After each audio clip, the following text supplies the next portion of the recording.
Well, you read the title, so you probably already know what we're in for. But if you don't, that's your first clue. I am going to be building models with a couple of friends, and I decided I would try one on my own. When I bought the model to build with them, I also bought one for practice. The Revell P40B Tiger Shark. I built lots of planes as a kid. I mean, plastic model planes, that is. And I never got good. I never had all the materials. But I built them. I flew them around. I pretended to fly them around my room. I was real happy with it. And I never, really understood my trouble with these things. I didn't know there was, wild varieties of models. I just knew there was, Revell, Monogram, Ertl, that kind of thing you saw on the hobby shop or Toys R Us shelves. And then a couple times I did try and paint stuff. It never really went well because the directions weren't there and people, the cranky old hobbyist guy not wanting to help. So let's cover the good things about this model. It looks pretty good. It comes with a reasonable number of parts. It has some accessories that are nice. You get 2 sets of canopies in case you want to do it closed or open. You get a pilot figure. And here's our other canopy parts, which will never be used. You get stickers for three different paint jobs. If you want to do the Flying Tigers, you can. If you want to do the British version of this, you can. The manual's not bad. I mean, is it 3 different versions? 1, 2. No, more than 3 different versions. 4, 5, bunch of versions. And the manual is nice and clear. They give you some idea of what order to do things in, but it's not great. On the bright side, and versus other models, this one does tell you when you should paint things on the interior first, which I have run into other times. And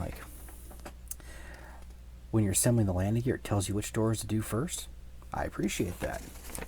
Not that I ran into a problem with that, because I have tweezers I can reach. I can make things happen. If you've got putty,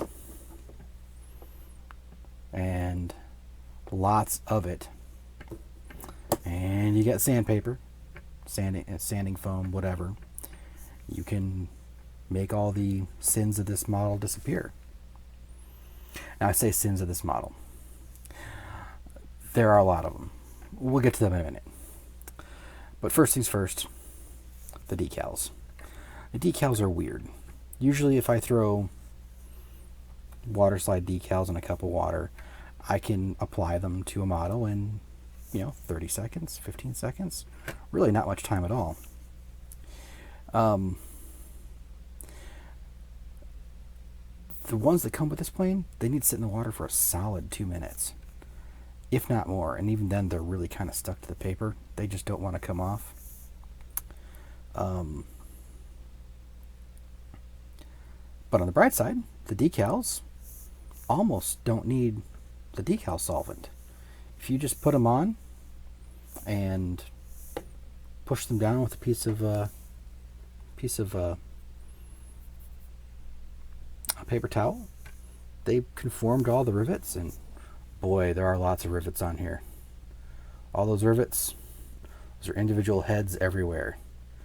I feel like this model was really good at some point, but something happened over the years. The seam along the top of the plane, right up here, wouldn't close. Back here, wouldn't close.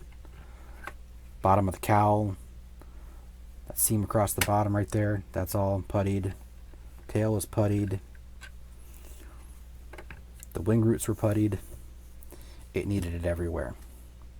The only place, surprisingly, oh, and the worst part, were the landing gear cowlings, this up here, nothing was anywhere near right. And that's just miles of putty through there.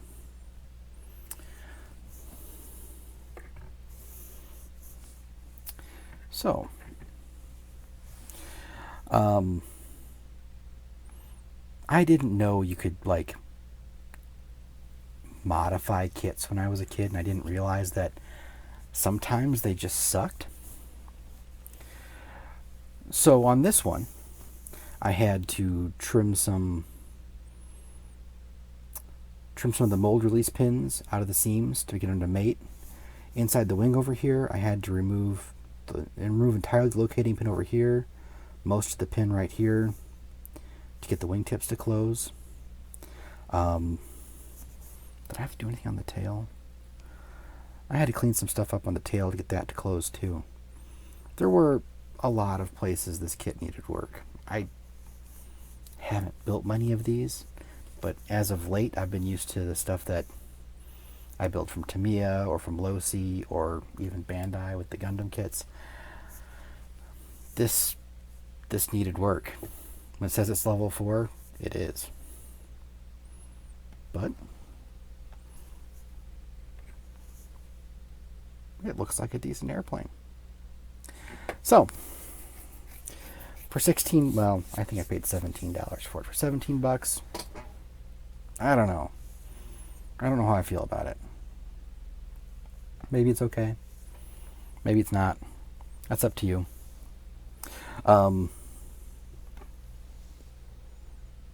Suppose later I'll get this thing clear coated and weathered. But at the moment, I'm happy with it. I'll look at it for a couple of weeks, see how I feel. Tell me if you buy one. Tell me what you think of it. Show it to me. I'd love to see it. All right. Have a good day, everybody.